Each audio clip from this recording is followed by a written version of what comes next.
Hello दोस्तों, स्वागत है आपका एक और नए क्लास में। जिन बच्चों का MJPRU यानी रुहेलखंड यूनिवर्सिटी वालों का केमिस्ट्री का पेपर है, तो भैया हमने आपको एक पूरा वन शॉट दिया। हमने आपको 100 मोस्ट इंपॉर्टेंट क्वेश्चंस दिए, लेकिन लोगों ने कहा सर लास्ट टाइम पे आप साथ होते हो तो अच्छा लगता है। हमेशा आपके साथ हैं भाई। 2024-25 यानी जो पिछली साल वाला पेपर है और 23-24 यानी जो उससे पिछले साल वाला पेपर है, ये दोनों पेपर हम आज आपको सॉल्व करवाने वाले हैं। और बीएससी में ऐसा बहुत होता है कि पिछले साल वाले पेपर से क्वेश्चन एज इट इज आ जाते हैं। तो भैया ये दोनों जो पेपर्स हैं इन्हें सॉल्व भी करा रहे हैं, आपको PDF भी दे देंगे। आराम से पढ़ के जाओ और हम आपको सजेस्ट करेंगे आप हमारा वाला वन शॉट 100 इंपॉर्टेंट क्वेश्चंस जरूर देख लेना, उसके बाद ये देख लेना जाके पेपर दे आना भैया, ठीक है। जिन लोगों का फिजिक्स का पेपर है, कोशिश है आज रात तक आपको वीडियो वो भी मिल जाएगी भाई, ठीक। चलो पहला क्वेश्चन है और थोड़ा सा तेज चलेंगे भाई, क्योंकि सब कुछ वन शॉट में करा चुके हैं, तो यहां पर बहुत बड़ी वीडियो बनाने का कोई मतलब नहीं है भैया, ठीक है। शॉर्ट में आपको बताते चलेंगे। The first use of quantum theory to explain the structure of atom was made by। परमाणु की संरचना को समझाने के लिए सबसे पहले क्वांटम थ्योरी का इस्तेमाल किसने किया? तो नील बोर ने क्वांटम थ्योरी का इस्तेमाल किया था। For each value of L यानी एजीमुथल क्वांटम नंबर यानी दिगंशी क्वांटम संख्या की वैल्यू अगर L है तो M की वैल्यू को कैसे निकालते हैं? तो फॉर्मूला होता है M बराबर 2L+1 होता है भाई, ठीक है। For 5s orbital the magnetic quantum number has the value, यानी 5s ऑर्बिटल के लिए आपको M की वैल्यू बतानी है। हमने आपको टेबल बताई थी मेरे भाई, S P D F। L की वैल्यू होती है 0 1 2 3, ये 5s है तो S के लिए जो L की वैल्यू होगी वो 0 होगी और M की वैल्यू L पे डिपेंड करती है। जब ये 0 है तो ये भी 0 हो जाएगी भाई, ठीक है। अब देखिए एक एक करके हम थोड़ा सा स्पीड इसलिए बढ़ा के रखेंगे ताकि जो है आपका समय भी कम हो और क्विक रिवीजन भी आपका हो जाए। पहले तो अब ये सारे क्वेश्चन आपको आते होंगे अगर आपने हमारे वन शॉट वगैरह देखे होंगे। The designation of an orbital with n equals to कह रहा है 4 है, L इक्वल्स टू 3 है, तो भैया जो यहाँ लिखा होता है वो n होता है तो 4 हो गया। और अभी आपको बताया S P D F 0 1 2 3, तो L की वैल्यू 3 किसके लिए होगी? F के लिए, तो आंसर हो जाएगा 4F भाई, ठीक है। The maximum number of electrons in a sub shell. सब सेल क्या होते हैं? उपकोष होते हैं जिनमें इलेक्ट्रॉनों के पाए जाने की संभावना होती है। 3D ऑर्बिटल्स ये होते हैं S P D F, इन्हें हम लोग बोलते हैं भाई। और इसके लिए फार्मूला होता है 4L+2, या आप यहाँ पर मान रखे इनकी वैल्यू निकाल सकते हो। सबको पता है S में कितने इलेक्ट्रॉन होते हैं? 2, P में 6, D में 10 और F में 14 इलेक्ट्रॉन होते हैं। S गोल होता है, P डम्बल टाइप होता है, D डबल डम्बल होता है और F की कोई निश्चित आकृति नहीं होती है भाई, ठीक है। कह रहा है n की वैल्यू 5 है, L की वैल्यू 2 है, इलेक्ट्रॉन बताओ। अभी आपको पता है कि भैया इसके लिए L की वैल्यू 0, इसके लिए 1, इसके लिए 2, तो D है और D में इलेक्ट्रॉन कितने होते हैं? 10, तो इसका आंसर हो जाएगा मेरे भाई 10। Which quantum number distinguish the 2 electrons occupying the same orbital. अगर एक ही ऑर्बिटल में 2 इलेक्ट्रॉन हैं तो पाउली ने कहा था इनके लिए चारों क्वांटम संख्याओं के मान समान नहीं होंगे। 3 क्वांटम संख्याएं N L M अगर सेम हो भी गई तो चौथी अलग होगी। पहले वाले के लिए S की वैल्यू +½ होती थी, दूसरे के लिए -½ होती थी। तो यानी स्पिन क्वांटम नंबर वो संख्या होगी जो 2 इलेक्ट्रॉनों के बीच में डिफरेंस क्रिएट करेगी भाई, ठीक है। Which of the following is not possible, कौन सा पॉसिबल नहीं है? N की वैल्यू 3, L की वैल्यू 3 पॉसिबल नहीं है क्योंकि L की वैल्यू N पर डिपेंड करती है, हमेशा एक कम होती है भाई, ठीक है। Which of the following represent the correct set of quantum number of 3p electron. कोई 3p इलेक्ट्रॉन है, यह है 3p, तो ये वाली जो वैल्यू है n का मान कितना होगा? 3, तो पहला मान तो n3 सभी में दे रखा है तो यहां से चेक नहीं हो सकता है। फिर हमने आपको बता रखा S P D F यानी 0 1, तो L की वैल्यू कितनी होगी? 1, तो सब में 1 दे रखा है क्या? नहीं, इसमें नहीं, तो ये नहीं है, ये नहीं है भैया, ठीक। और उसके बाद देखो S की वैल्यू जो चौथी क्वांटम, M तो निकालेंगे ही नहीं हम, देखना जरा, S की वैल्यू या तो +½ होती है या -½ होती है। यहाँ 0 दे रखी मतलब ये भी नहीं होगा, ये वाला विकल्प इसका सही हो जाएगा भैया, ठीक है। तो इस तरीके से आप विकल्प से भी क्वेश्चन चेक कर सकते हो। और हालांकि हमने जो पिछला वाला 100 क्वेश्चन वाला क्वेश्चन जो वन शॉट दिया है उसमें हमने इसकी क्वांटम संख्या को निकाल के भी दिखाया है, सिखाया भी है भाई, ठीक है। किरचॉफ जो आइडेंटिटी है वो क्या कहती है? तो किरचॉफ की आइडेंटिटी कहती है emissivity and the absorptivity of the black body. किसी ब्लैक बॉडी के लिए एमिशन एब्जॉर्प्शन सेम होते हैं, ऑलवेज इक्वल्स टू 1 यानी अपने ऊपर पड़ने वाले सभी प्रकाश को ये अवशोषित कर सकती है, उत्सर्जित कर सकती है एक परफेक्टली ब्लैक बॉडी, ठीक है। स्टीफान का जो लॉ होता है वो क्या होता है? सबको पता है कि भैया स्टीफान का नियम होता है E बराबर होता है सिग्मा T की पावर 4। सिग्मा तो कांस्टेंट होता है स्टीफान, यानी जो एनर्जी है वो टेम्परेचर की 4th पावर के डायरेक्टली प्रोपोर्शनल होती है। सी वाला विकल्प ठीक हो जाएगा। बीन का नियम क्या होता है, किस में रिलेशन दिखाता है? तो सबको पता है लैम्डा इंटू टी बराबर होता है वी के। बी जो है वो बी नियतांक होता है, तो तरंग दैर्ध्य और टेम्परेचर यानी वेवलेंथ और टेम्परेचर के बीच में वीन डिस्प्लेसमेंट लॉ जो है वो रिलेशन को दिखाता है। Quantum of electromagnetic energy, quantum मतलब क्या है? पैकेट, बंडल, ऊर्जा के बंडल क्या कहलाते हैं? फोटोन कहलाते हैं। प्लांक्स कांस्टेंट, प्लांक्स कांस्टेंट को कहा से लिखते हैं भाई लोग? H से लिखते हैं। प्लांक्स कांस्टेंट की कह रहे हैं वैल्यू कितनी होती है? तो वैल्यू होती है 6.6 गुणे 10 की घात माइनस के 34। इसका मात्रक क्या होता है? तो मात्रक जूल सेकंड इसकी यूनिट होती है भाई, ठीक है। Frequency below which no electrons are emitted from metal surface is, यानी वो आवृत्ति जिससे कम पर इलेक्ट्रॉनों का उत्सर्जन नहीं होता है उसे हम लोग थ्रीशोल्ड फ्रीक्वेंसी, हिंदी में दहली आवृत्ति कहते हैं। इस इफेक्ट को फोटो इलेक्ट्रिक इफेक्ट कहा करते थे। ये देखो फोटो इलेक्ट्रिक इफेक्ट में इलेक्ट्रॉन जो है वो सरफेस से रिमूव होते हैं भैया, ठीक है। जो एक इलेक्ट्रॉन वोल्ट है, एक इलेक्ट्रॉन वोल्ट की वैल्यू 1.6 गुणे 10 की घात माइनस 19 जूल के बराबर होती है। In the photo electric experiment, भैया जो ग्राफ बनता है फोटो इलेक्ट्रिक एक्सपेरिमेंट में उसका जो स्लोप आता है वो H/E के बराबर होता है। ये सारे के सारे क्वेश्चंस वो हैं जो पेपर में आए हुए हैं, इंपॉर्टेंट हैं। बोहर की थ्योरी मल्टी इलेक्ट्रॉन सिस्टम को एक्सप्लेन नहीं कर पाई। Splitting of spectral lines, magnetic field के चलते स्पेक्ट्रल लाइंस का अलग हो जाना जीमान इफेक्ट कहलाता है। Wavelength associated to de Broglie समीकरण, सबको पता है डी ब्रॉगली इक्वेशन क्या होती है? लैम्डा बराबर H/mb होती है भाई, ठीक है। The de Broglie wavelength of an electron with a kinetic energy, अगर 1 eV हो तो आप यहां पे मान रख के हल करके बना सकते हो। फिलहाल डायरेक्ट ही याद रखो, इलेक्ट्रॉन के लिए 1.23 नैनोमीटर होती है। इन इलेक्ट्रॉन डिफ्रैक्शन, जब इलेक्ट्रॉन मुड़ता है किसी तीक्ष्ण किनारे पे टकरा के तो जो रिंग है वो कैसे बिहेव करती हैं? तो तरंग के समान बिहेव करती हैं। मैथमेटिकल एक्सप्रेशन हाइजेनबर्ग की अनिश्चितता का सिद्धांत क्या होता है? सबको पता है कि मोमेंटम और पोजीशन में एक ही चीज निकाल पाओगे, delta P into delta x या तो बड़ा है या बराबर है H/4 पाई के। इस तरीके से चीजें चलती हैं। इन कॉम्पटन स्कैटरिंग, जो कॉम्पटन इफेक्ट होता है उसमें जो स्कैटरिंग होती है, जो वेवलेंथ की शिफ्ट होती है वो किस पर डिपेंड करती है? तो depends upon angle of scattering of proton and also on the scattering, यानी एंगल पर डिपेंड करता है भाई, ठीक है। Which of the following is known as Schrodinger's equation? तो हैमिल्टोनियन ऑपरेटर एनर्जी के टर्म में लिखा हुआ है H कैप साई बराबर E साई, ये श्रोडिंगर वेव इक्वेशन की फॉर्म है। These quantum mechanical entity, sorry कहीं जो है मतलब दिमाग कहीं और चल रहा होता है। अभी 2 बजे से ऑफलाइन क्लास भी है, तो ठीक थोड़ा सा हमें ये लग रहा है कि बच्चे की वीडियो भी अच्छे से बन जाए, लोगों तक पहुंच भी जाए, तो कभी कभी इस तरीके की चीजें रहती हैं। तो एंटिटीज वो कौन सी क्वांटम एंटिटीज हैं जो कैसी होनी चाहिए भैया? सिंगल वैल्यूड होनी चाहिए, ठीक, फाइनाइट होनी चाहिए। इन्हें आइजेन वैल्यूज बोलते हैं, वेव फंक्शंस बोलते हैं, साइज हम लोग लिखते हैं, तो ये वेव फंक्शंस है भाई, ठीक है। In the probabilistic interpretation of wave function psi, Sai की जो प्रायिकता की अगर हम लोग बात करें तो जो साई स्क्वायर होता है वो क्या दिखाता है? तो साई स्क्वायर एनर्जी डेंसिटी को, इलेक्ट्रॉन डेंसिटी को दिखाता है कि कहां पे इलेक्ट्रॉनों के पाए जाने की संभावना सबसे ज्यादा है। ये कौन बताता है भाई?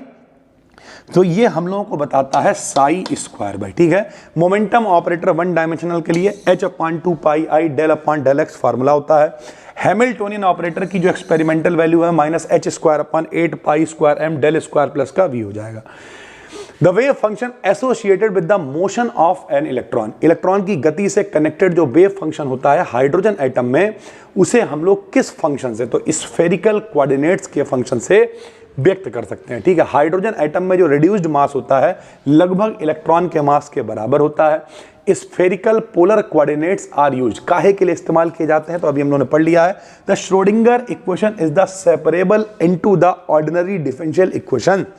नॉर्मल जो डिफरेंशियल इक्वेशंस हैं उनमें श्रोडिंगर जो वेव इक्वेशन है वो सेपरेबल है, अलग की जा सकती है। इसमें हम लोग स्फेरिकल पोलर कोऑर्डिनेट्स का इस्तेमाल करते हैं, ठीक है। ग्राउंड स्टेट एनर्जी हाइड्रोजन के लिए इतनी होती है, लिथियम आयन के लिए इतनी होती है। पीडीएफ आपको देंगे, देख लेना, पेपर में आए तो लगा देना भाई, ठीक है। लगभग चीजें हमने पीछे वन शॉट में समझाई हैं, एक एक डिटेल में कराई हैं। यहाँ पर हम पूरा पेपर आपको सॉल्व करवा रहे हैं, तो ये पीडीएफ आपको फ्री में टेलीग्राम पे हम दे रहे हैं। कोर्स में ज्वाइन कर रखा है, वहां पर भी अपलोड हो जाएगी। और बहुत बड़ा कुछ इस बार करने वाले हैं, दिन रात लगे हुए हैं, तो उसका भी इंतजार करना भाई, ठीक है।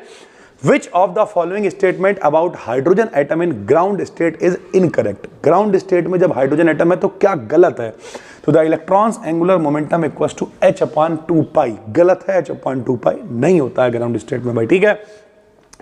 उसके बाद अगर हम लोग बात करें मेरे भाई, तो यहाँ पर एक आपको जो वो दिया हुआ है ऑर्बिटल दे रखा है और आपसे पूछ रहा है कौन सा ऑर्बिटल है, तो ये 3dz2 वाला ऑर्बिटल है, देख लेना भाई, ठीक। The wave function which are the solutions of the wave equation which describe the behaviour of the electron in the hydrogen atom are described by how many quantum numbers.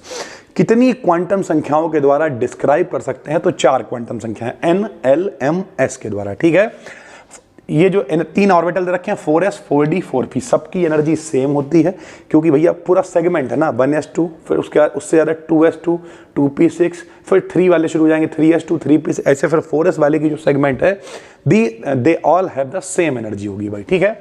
उसके अलावा for real S atomic orbital with quantum number, अगर n और l की value जो है तो total number of nodal surface कैसे निकालते हैं? तो n में से हम लोग 1 को घटाकर नोडल सरफेस को निकाल लेते हैं भैया, ठीक है।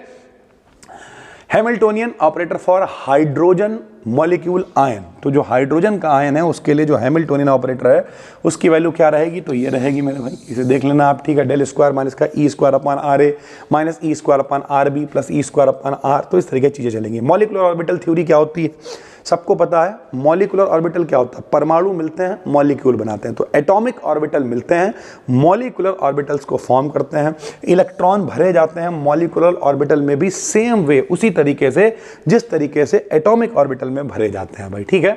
Which of the following statement is not correct regarding bonding molecular orbital के लिए क्या ठीक नहीं है? तो जो बॉन्डिंग मॉलिक्यूलर ऑर्बिटल होते हैं, low electron density between the 2 nucleus, उनके 2 न्यूक्लियाई के बीच में इलेक्ट्रॉन डेंसिटी लो होती है, कम होती है, ये गलत स्टेटमेंट है भाई, ठीक है। 1s orbital of 2 hydrogen atom combine, देखो 2 हाइड्रोजन एटम के एटॉमिक ऑर्बिटल मिलेंगे तो 2 मॉलिक्यूलर ऑर्बिटल का निर्माण होगा भाई, ठीक है। इलेक्ट्रोमैग्नेटिक रेडिएशन को कैसे पहचानोगे? तो इनमें इलेक्ट्रिक मैग्नेटिक फील्ड देख लो, वेव और पार्टिकल दोनों नेचर देख लो, वेवलेंथ और वेव नंबर देख लो भाई, ठीक है। Radiation of wavelength 200 nanometre is equivalent in wave number 2। आपको बता चुके हैं कि भैया जो वेव नंबर होता है, वेव नंबर को कैसे लिखोगे? मान लिया अगर आप वेवलेंथ को लिखते हो लैम्डा से, तो उसे आप लैम्डा डैश से लिख सकते हो, ठीक है, या फिर न्यू बार से लिख सकते हो, तो वो इसका अपोजिट होता है 1 लैम्डा करके। तो जब ये वैल्यू निकालोगे तो 5 × 10⁴ सेंटीमीटर इनवर्स आ जाएगा। जो बॉर्न ओपेनमियर का जो अप्रोक्सीमेशन होता है उसमें मेरे भाई वाइब्रेशनल एनर्जी ज़्यादा, फिर रोटेशनल, तो इस तरीके से चलती हैं, तो ये रिलेशन का ठीक है, देख लेना भाई, ठीक। The total number of normal modes of vibration of a linear molecule, linear molecule के लिए अगर उसमें n एटम है तो number of normal modes 3n - का 5 होंगे भाई, ठीक है। उसके बाद क्वेश्चन है which of the following molecules are microwave active? HCl microwave active है। Rotational spectrum of a rigid diatomic rotor, rigid एक दृढ़ डाई एटॉमिक रोटर है। इक्वली स्पेस जो लाइन है उसमें जो स्पेस होता है वो 2b के बराबर होता है, b कांस्टेंट है। वाइब्रेशनल ट्रांजिशंस जो होते हैं वो इंफ्रारेड में पाए जाते हैं भाई, ठीक है। Vibrational stretching frequency of diatomic molecule किस पे डिपेंड करती है? तो मासेस पे और फोर्स कांस्टेंट पे डिपेंड करती है। रमन इफेक्ट क्या होता है? तो इन इलास्टिक स्कैटरिंग, लाइट का बिखरना ही रमन इफेक्ट है भाई, ठीक है। Raman lines on the low frequency side पे जो रमन लाइंस होती हैं उन्हें हम लोग स्टोक लाइंस बोलते हैं। रमन स्पेक्ट्रम का कारण क्या है? तो change in polarisability of molecule, molecule की जो पोलराइजेबिलिटी है, ध्रुवता है, प्लस माइनस है, उसमें बदलना ही रमन स्पेक्ट्रम का कारण है। IR इनएक्टिव है लेकिन रमन एक्टिव है कौन? तो N2 होता है।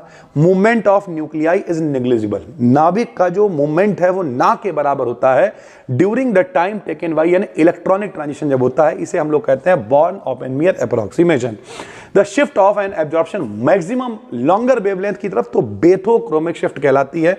ये क्वेश्चन इंपॉर्टेंट है। यूवी स्पेक्ट्रम में increase in conjugation of double bond का कॉन्जुगेशन बढ़ जाना क्या कहलाता है? बेथोक्रोमिक एंड हिप्जोक्रोमिक शिफ्ट को दिखाता है भैया, ठीक। इसका ये कारण होता है जिससे वो कॉन्जुगेशन बढ़ता है इन शिफ्ट्स की वजह से। Which one of the following is the highest value of lambda max? Lambda max की वैल्यू इनमें से एनिलीन के लिए ज्यादा होती है। एब्जॉर्प्टिविटी की वैल्यू लीटर प्रति मोल प्रति सेंटीमीटर होती है। लैम्डा मैक्स की वैल्यू वुडवर्ड फिशर रूल से अगर कैलकुलेट करोगे तो एल्किल सब्स्टिट्यूएंट्स के लिए 5 नैनोमीटर जोड़ते हैं, ठीक है। सबसे ज़्यादा सुइटेबल सॉल्वेंट कौन सा है, तो साइक्लोहेक्सेन है। कंपाउंड ए है विद मॉलिक्यूलर फार्मूला C6H6, ये दिखा रहा है 217 का इंटेंस पीक, तो ये क्या होगा, तो ये कॉन्जुगेटेड डाइईन होगा भाई, ठीक है। Lowest energy transition in UV spectroscopy के लिए जो एनर्जी ट्रांजिशन सबसे कम ऊर्जा वाला होता है N2 पाई स्टार होता है। लैम्डा मैक्स की वैल्यू इस कंपाउंड के लिए कितनी होगी, 239 होगी। लैम्डा मैक्स की वैल्यू होमो एन्युलर डाइईन के लिए 253 होगी। Absorption of radiation shift to longer wavelength with increase in conjugation, अभी आपको बताया जो बेथोक्रोमिक शिफ्ट होती है लॉन्गर वेवलेंथ की तरफ जाती है और उन्हीं की वजह से कॉन्जुगेशन भी बढ़ जाता है, ठीक है भाई। उसके अलावा सैचुरेटेड एलिफैटिक एसिड्स जो होते हैं वो स्ट्रॉन्ग स्ट्रेचिंग बैंड शो करते हैं 1720 का। अल्फा बीटा जो अनसैचुरेटेड एसिड होते हैं वो 1680 सेंटीमीटर इनवर्स का बॉन्ड शो करते हैं भाई, ठीक है। जो एसिडिक एसिड है इन कार्बन टेट्राक्लोराइड सोल्यूशन, इसे CCl4 में आप डालोगे तो बहुत ही ब्रॉड और इंटेंस OH स्ट्रेटिंग बनेगी जो कि 3000 सेंटीमीटर इनवर्स के करीब शो करेगी भाई, ठीक है। IR रीजन में कौन एब्जॉर्ब हो जाता है, तो ये मॉलिक्यूल है जो एब्जॉर्ब हो जाता है। Maximum value of frequency stretching vibration IR spectrum में इन सब में से सिंगल डबल ट्रिपल में ट्रिपल बॉन्ड वाले की सबसे ज्यादा होती है भाई, ठीक है। Which one of the following spectroscopy is known as electromagnetic radiation absorption spectroscopy, तो ये IR वाले को बोलते हैं भाई, ठीक है। IR में फंक्शनल ग्रुप रीजन कौन सा कहलाता है, तो 1400 से 4000 के करीब फंक्शनल ग्रुप रीजन होता है। CO की स्ट्रेचिंग जो इस मॉलिक्यूल में होती है 1680 होती है, ठीक है। तो ये कुछ स्ट्रेचिंग है, जैसे एक मॉलिक्यूल है C4H10O, CO स्ट्रेचिंग देता है। इसकी जो कौन सा कंपाउंड होगा, ये तो 2-मेथिल-2-प्रोपेनॉल होगा भाई, ठीक है। Which one of the following spectroscopy is based on the magnetic property पर डिपेंड करती है, तो NMR, ठीक है मेरे भाई। NMR स्पेक्ट्रोस्कोपी मैग्नेटिक प्रॉपर्टी पर डिपेंड करती है। Which one of the following compound will give single NMR signal, कौन देगा, तो ये भैया CH3O ईथर है, ये सिंगल NMR सिग्नल देगा। Which proton of Br, इसमें कौन सा प्रोटॉन है जो ट्रिपलेट स्प्लिटिंग दिखाएगा, तो C के साथ वाला है भाई, ठीक है। कितने NMR सिग्नल बिनाइल क्लोराइड देगा, 2 देगा, ठीक। जो मेथिलीन है वो 1 देगी। उसके अलावा 2-मेथिल ब्यूटेन 4 देंगे। ये NMR सिग्नल्स हैं, आपको जरूर पढ़ लेने हैं। एलाइल ब्रोमाइड 4 देगा, नियोपेंटेन 1 देगा, ठीक है। विच one of the following spectroscopy involves bombardment of a beam of high energy electron का बम्बार्डमेंट किस में होता है, तो मास स्पेक्ट्रोस्कोपी MS में होता है। Compounds containing N odd number of nitrogen will have a parent ion with, तो ऑड मास नंबर के साथ में पेरेंट आयन होता है, उसमें नाइट्रोजन जो क्या करता है, पेरेंट आयन को कंटेन करता है। इन मास स्पेक्ट्रम में M/E 31 किसके लिए हो सकता है, तो C2H7E के, यानी जो रेशियो है 31 इसके लिए हो सकता है। Elimination of neutral molecule to form new radical cations is called, इनमें से कुछ भी नहीं होता है, ये कोई भी प्रॉपर्टी नहीं है। पेरेंट आयन में अगर CHO है तो हमेशा M/E की वैल्यू इवन नंबर आएगी। Elimination of a free radical to form ions is called, electron का निकलना, elimination of a free radical का निकलना आयन को बनाने के लिए ऑड इलेक्ट्रॉन्स फ्रेगमेंट कहलाता है, ठीक है। कौन सी स्पेक्ट्रोस्कोपी है, सैंपल को डिस्ट्रॉय करने के लिए कर दी जाती, डिस्ट्रॉय खत्म कर देती है, तो मास वाली होती है। मास स्पेक्ट्रोस्कोपी में जो बेस पीक होती है 100% अबंडेंस के साथ में होती है भाई, ठीक है। What is the structure of a compound, M/E की कुछ वैल्यूज दे रखी हैं, स्ट्रक्चर क्या होगा, तो N हेप्टेन होगा। मास स्पेक्ट्रोस्कोपी अभी आपको बताया, अबंडेंस ग्राफ बनेगा, अबंडेंस वर्सेस M/E के, ठीक है। सॉल्वेंट एक्सट्रैक्शन क्या होता है, लिक्विड एक्सट्रैक्शन होता है। Which among the following is not a membrane separation technique, कौन है, तो जो सॉल्वेंट एक्सट्रैक्शन है वो मेम्ब्रेन सेपरेशन टेक्निक नहीं है भाई, ठीक है। लिक्विड मिक्सचर को अलग कैसे करते हैं, तो भैया इमिसिबल सॉल्वेंट का इस्तेमाल करते हैं सॉल्वेंट एक्सट्रैक्शन के द्वारा भाई, ठीक है। तो इस तरीके से मेरे भाई क्वेश्चंस हैं। फ्रैक्शनल एक्सट्रैक्शन को क्या कहते हैं, तो डबल सॉल्वेंट एक्सट्रैक्शन भी कहते हैं।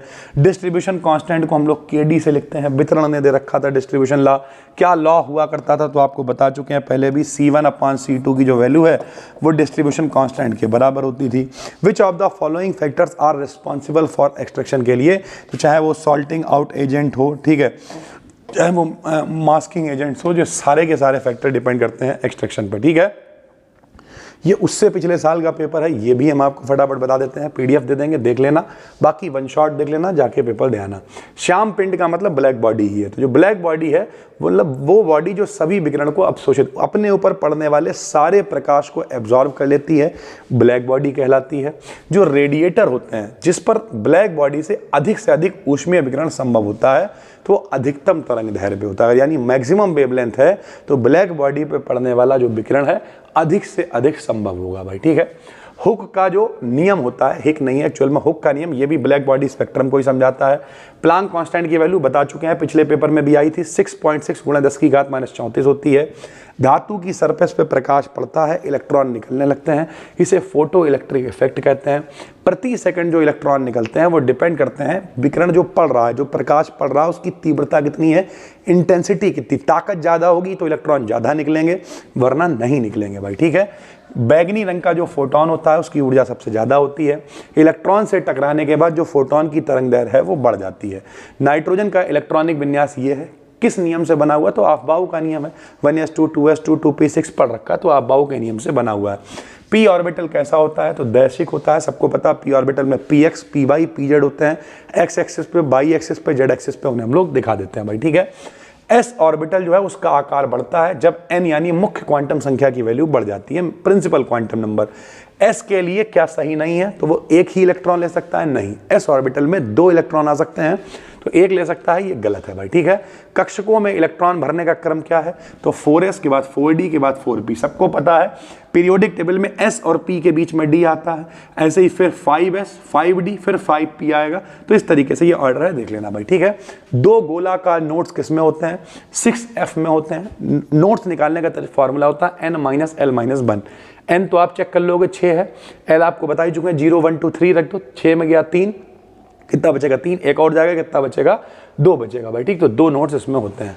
उसके अलावा ब्रोंकियल वितरण का जो माध्य और विचरण क्रमशः 5 और 4 है, तो n की वैल्यू कितनी आएगी, 25 आएगी। सॉल्व कर सकते हैं इसे पूरे कैलकुलेशन से। अनिश्चितता का सिद्धांत माइक्रो पार्टिकल्स पे लागू होता है, छोटे पार्टिकल्स पे। किसके द्वारा सिद्ध कर सकते हैं, तो इलेक्ट्रॉन, इसके द्वारा सिद्ध कर सकते हैं कि इलेक्ट्रॉन नाभिक के अंदर नहीं रहता है भाई, ठीक है। श्रोडिंगर की जो इक्वेशन है, ये निर्भर, इसमें जो फंक्शन है वो डिपेंडेंट भी हो सकता है और फ्री भी हो सकता है डोमेन भाई, ठीक है। अफबाउ सिद्धांत के अनुसार सबसे पहले इलेक्ट्रॉन किस में भरे जाएंगे, 4d में, 5p में या 5s में, सबको पता है। n+l का नियम होता है, n आप निकाल ही लोगे भैया, जैसे 4d में n कितना है, 4 है, 5b में कितना है, 5 है, इसमें भी कितना है, 5 है। l इनमें सब में जोड़ दो, जिसके लिए l की वैल्यू कम आती है तो इसके लिए कम आएगी, तो वही जो है पहले भरा जाएगा। पाउली का नियम क्या होता है, पता है, चारों क्वांटम संख्याओं के मान सेम नहीं हो सकते हैं, n l m सेम भी होगा तब भी चौथी क्वांटम संख्या अलग हो जाएगी। स्पिन क्वांटम संख्या के मान 2 होते हैं, +½ -½ पता है। तरंग फलन को प्रोबेबिलिटी फंक्शन की तरह से हम लोग डिनोट कर सकते हैं। जो दिगंशी क्वांटम संख्या होती है l, उसे हम लोग कोणीय संवेग से यानी एंगुलर मोमेंटम से परिभाषित कर सकते हैं। ऊष्माधारिता यानी हीट कैपेसिटेंस का मात्रक होता है जूल प्रति केल्विन। विशिष्ट ऊष्माधारिता स्पेसिफिक हीट कैपेसिटेंस का फॉर्मूला क्या होता है, तो कैपेसिटेंस अपॉन में आ जाएगा भार, ऊष्माधारिता बटे भार आ जाएगा। बोहर का मॉडल क्या कहता था, केवल उन्हीं कक्षाओं में चक्कर लगाता है जिनमें एंगुलर मोमेंटम कोणीय संवेग NH/2π होता है। तो अगर आप दूसरे की बात करोगे, n की वैल्यू 2 रखोगे, 2 से 2 कट जाएगा, तो H/π बचेगा। कॉम्पटन शिफ्ट बता चुके हैं, पिछले पेपर में भी ये क्वेश्चन था कि स्कैटरिंग के एंगल पर डिपेंड करता है, तो अच्छा क्वेश्चन है। हैमिल्टोनियन पथ क्या है, तो NP पूर्ण रूप से एक प्रॉब्लम है भाई, ठीक है। हैमिल्टोनियन पथ समस्या को सुलझाया किसने, एल्गोरिथम बनाने के लिए तो मार्टेलो ने किया। जब इलेक्ट्रॉन हाई एनर्जी लेवल में जाता है, ठीक, तब ऊर्जा का क्या होता है, ऊर्जा उत्सर्जित होती है। जब वो वापस आता है तो ऊर्जा दोबारा से एमिट हो जाती है, निकल जाती है। IR स्पेक्ट्रम की जो लिमिट होती है 700 नैनोमीटर से लगभग 1 लाख नैनोमीटर के करीब होती है। सबको पता हुक का नियम F = -kx होता है। किसे IR स्पेक्ट्रोस्कोपी का प्रयोग करते हुए व्यक्त नहीं कर सकते हैं, तो प्रतिबिंब रूपी जो समावैवी होता है उसे व्यक्त नहीं कर सकते हैं। जल जो है वो UV विकिरण के द्वारा अवशोषित नहीं होता है। तरंग दैर्घ्य, ठीक, आवृत्ति और C, तो C = ν λ फार्मूला होता है। ये मेरे भाई रिलेशन है। UV प्रकाश की सीमा 10 से 400 नैनोमीटर होती है। कौन सी किरण को उच्च ऊर्जा के विकिरण, तो जो कॉस्मिक रेज होती हैं उन्हें बहुत अधिक विकिरण वाला माना जाता है, ठीक है। जो UV अवशोषण स्पेक्ट्रा से नहीं पहचान सकते हैं वो प्रकाशिक होती है। यौगिक अधिकतम IR अवशोषण आवृत्ति कौन दिखाता है? तो साइक्लोब्यूटेन दिखाता है। ये फार्मूला है। इनमें से K क्या है? तो भैया ना तो प्लांक नियतांक है, ना वेग दर है, ना बल नियतांक है, कोई नहीं है इनमें से, ठीक है। जो रमन स्पेक्ट्रम में स्थानांतरण ट्रांसफॉर्मेशनल वाला ऊर्जा लेवल होता है वो डेल्टा J बराबर +-2 होता है। ये क्वेश्चन भी बहुत अच्छा है, कई बार आता है। रमन शिफ्ट बता चुके हैं, आणविक ऊर्जा स्तर पर और स्कैटरिंग एंगल पर डिपेंड करती है। रमन प्रभाव में फोटोन की स्कैटरिंग यानी प्रकीर्णन होता है। इस फोटोन के प्रकीर्णन को ही रैले प्रकीर्णन हम लोग कहते हैं। जल के रासायनिक यौगिक की स्वतंत्रता कोटि कितनी होती है? Degree of freedom. तो जल के लिए 3n डिग्री ऑफ फ्रीडम होती है भाई, ठीक है। रमन स्पेक्ट्रम को स्टोक्स रेखा युक्त कहा जाता है क्योंकि जो फ्रीक्वेंसी की वैल्यू है, चेंज इन फ्रीक्वेंसी, वो 0 से ज़्यादा होता है। रमन शिफ्ट किसके बीच होती है? तो 100 से 4000 सेंटीमीटर इनवर्स के बीच होती है। ये एक वीक लाइन होती है। सबसे अधिक प्रयोग होने वाला लेजर हीलियम नियॉन लेजर का इस्तेमाल किया जाता है।